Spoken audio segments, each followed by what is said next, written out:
시청자 여러분 안녕하십니까? 전지적 MZ 시점의 임소희 조재입니다. 어제 이제 좀 안타까운 소식을 네. 접하게 됐습니다. 배우 이성균 씨가 최근 이제 대마초를 흡입했다는 정황이 있어서 세 번째 경찰 소환 조사를 받았었거든요. 네네. 모두 음성으로 판정이 나긴 했습니다만 어제 이제 안타깝게도 극단적 선택을 했다는 기보를 접했습니다. 유아인 씨도 2023년 2월을 기점으로 해서 대마초를 비롯해서 프로포폴, 또 케타민, 코카인 등을 흡입했다는 그런 의혹을 받고 있어서 경찰에 그런 포토라인이 지속적으로 또 오르고 있고, 결국 거짓으로 판명났습니다만 빅뱅의 지드래곤 씨도 대마초를 흡입한 정황이 있다고 검찰이 직접 수사에 나섰던 또 그런 바가 있죠. 그래서 뭐 이런 마약 종류가 또 굉장히 많지 않습니까? 네. 그 중에 이제 가장 대표적으로 저희가 좀 떠올릴 수 있는 부분이 대마초일 거라고 네. 생각을 해요. 마약 관련해서는 대마초가 가장 좀 쉽게 들을 수 있는 그런 마약 종류인데, 마약을 합법화하는 국가가 있단 말이죠. 네. 특히 대마초에 국한돼서. 그렇기 때문에 관련해서 찬성과 또 반대 측을 나눠서 한번 얘기를 해볼까 합니다. 저는 대마초를 합법화하는 국가에 대한 그런 근거, 찬성하는 근거에 대해서 말씀을 드릴까 해요. 가장 먼저 대마를 흡입하는 행위 자체가 다른 사람에게 해악을 주는 행위는 아니잖아요. 대마를 하고 나서, 그러니까 흡입하고 나서 문제가 발생하지, 흡입을 한다고 해서 그 자체가 어쨌든 남한테 피해를 주는 행동은 아니다. 때문에 사용 자체를 범죄화해서는 안 된다라는 주장이 있고요. 두 번째로, 이를 범죄로 간주하는 것은 국가가 개인의 자기결정권을 침해한다라는 주장이 있습니다. 네. 이를 불법으로 취급을 해서 음지에서 대마 거래 및 흡입을 어쨌든 막지 못한다는 거죠. 그럴 바에는 차라리 이를 양지로 꺼내서 이로 비롯될 사회적 문제를 쉽게 대처할 수 있다는 점을 근거로 또 얘기를 하고 있습니다. 법으로 막아도 할 사람은 다 한다는 게 이제 전제로 깔려 있다는.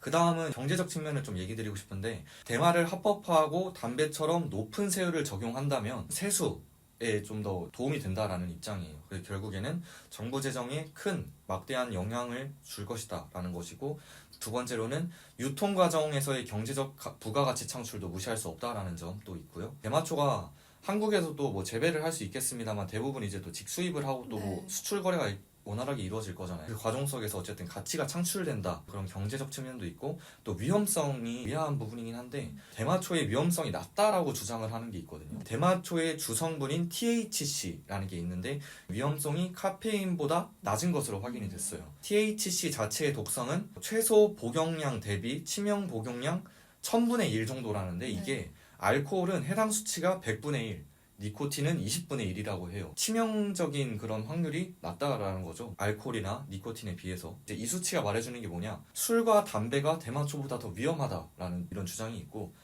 또 뭐 의학적 효과가 있다고 해요. 대마초에 의학적 효과가 있다라고 하는데, 테트라하이드로 칸나비놀이라는 이제 THC, 앞서서 말씀드렸던 네. 그런 성분이 만성 통증, 다발성 경화증 및 고혈압, 그리고 치매, 녹내장 등에 굉장히 좋은 효과가 있다라고 과학적 입증이 됐다고 그래요? 해요. 굉장히 또 흥미로운 그런 네. 부분이 있어요. 아무래도 앞서서 말씀드렸던 고혈압, 치매, 녹내장 이런 것들은 사실 현대사회에서는 조금 치료가 어렵죠. 불가하다라고 많이 여겨지는 그런 것들인데 좀 효능이 있다. 그리고 뭐 그 밖에 환자의 요통, 오십견 관련된 그런 통증뿐만 아니라 발기부전, 또 성욕부진에 굉장히 또 효과가 있다는 점. 네. 또 있고, 그래서 의학계에서는 의료용으로 이제 대마가 보급되고 있고, 미국과 유럽 같은 경우에는 소아내전증, 파킨슨병, 그리고 치매 치료제로 허가가 이미 되어 있다고 합니다.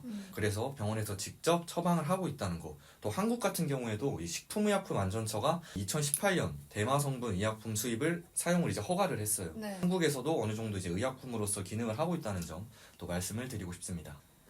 네, 그럼 이제 저희가 반대 입장에서 조금 말씀을 네. 여쭤보고 싶은데요. 소희 씨는 어쨌든 반대를 어떻게 근거를 네, 생각하셨나요? 저는 일단 대마초 합법화를 반대하는 입장입니다. 아까 제이 씨께서 남에게 피해만 주지 않으면 괜찮다. 근데 대마는 상대에게 피해를 안 준다 이렇게 말씀을 하셨는데 개인의 자유라는 측면에서 보면 틀린 말은 아니지만 남에게 피해를 주지 않는다는 것은 단순히 직접적인 피해만을 의미하진 않습니다. 마약을 복용하고 음주운전 같은 걸 행했을 때 이번에 롤스로이스남 사건 같은 경우도 비슷합니다. 피해자는 늘 간접적으로든 직접적으로든 발생할 수밖에 없다는 거죠. 프랑스에서는 사실 어린이들이 응급실에 실려가는 일이 10년 새 2배 이상 증가했다고 합니다. 근데 그 이유가 부모의 어떤 대마 간접 흡연 을 통해서 아이들의 이제 건강이 안 좋아져서 응급실에 실려가는 경우가 있다고 하는데요. 대마를 통해서 타인이 아이의 직접적인 피해를 입지 않는다고 말하는 것은 조금 어폐가 있다고 봅니다. 그리고 대마초를 통해서 경제적 이익을 봐야 된다. 이것도 어느 부분까지는 맞는 말이라고 보는데요.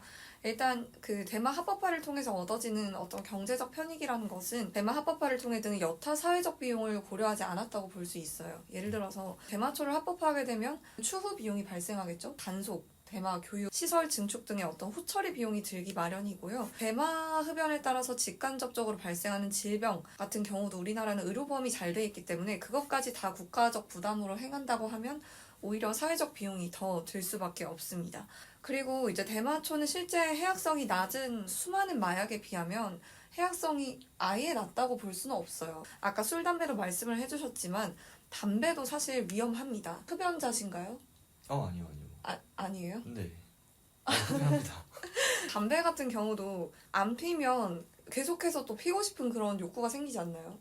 그런 네, 뭐 중독성 중독성이 있는 제품이기 때문에 사실 어떻게 보면 담배도 마약으로 우리가 분류를 할 수 있는데 실제 미국이나 캐나다에서 20세기에 금주법이 철회되고 이제 담배를 허용하게 된 것은 위험하지 않아서가 아니라 어떤 정치적 그리고 사회적 이유 때문이었습니다. 많은 사람들이 담배를 피죠. 남녀노소 가리지 않고. 담배를 이제 금지하게 될 경우에는 선거적으로도 영향을 미칠 수밖에 없기 때문에 어쩔 수 없이 허용을 했다. 결국에 이것을 이제 반대로 얘기를 해보면 담배도 위험하지 않는 것은 아니다. 그렇지만 그런 맥락에서 봤을 때 대마도 우리가 위험 마약의 한 일종으로 볼 수 있다. 이렇게 볼 수 있고요. 그리고 대마초를 시작하면 어쨌든 더 강한 쾌락을 원하게 됩니다. 대마는 외국에서 이제 게이트웨이 드러그라고 불리기도 하는데 결국에 관문 이론처럼 네. 처음에 내가 대마를 시작하게 되면 넓어진다는 거죠. 그쵸. 더 높은 수준의 마약을 원하고 단기적인 관점으로 봤을 때는 대마 합법화를 금지해야 되는 게 맞다. 이런 주장을 저는 펼치고 싶습니다. 네, 그래서 오늘 저희가 제이씨와 대마초 합법화 찬반에 대해서 경제적, 사회적, 의학적 측면에 대해서 다 하나하나씩 좀 찬성과 반대를 나눠서 짚어봤습니다. 사실 대마초가 일반 마약에 비해서 위험성이 또 그렇게 높은 제품으로 분류되진 않기 때문에 아직도 세계 곳곳에서 뭐 허용을 해야 된다, 말아야 된다. 사실 미국 같은 경우도 주마다 이 찬성과 반대, 합법화를 하냐 마냐의 문제가 다양하게 여론이 갈리고 있습니다. 그래서 여러분 시청자분들의 의견도 많이 궁금해지는 주제인 것 같습니다.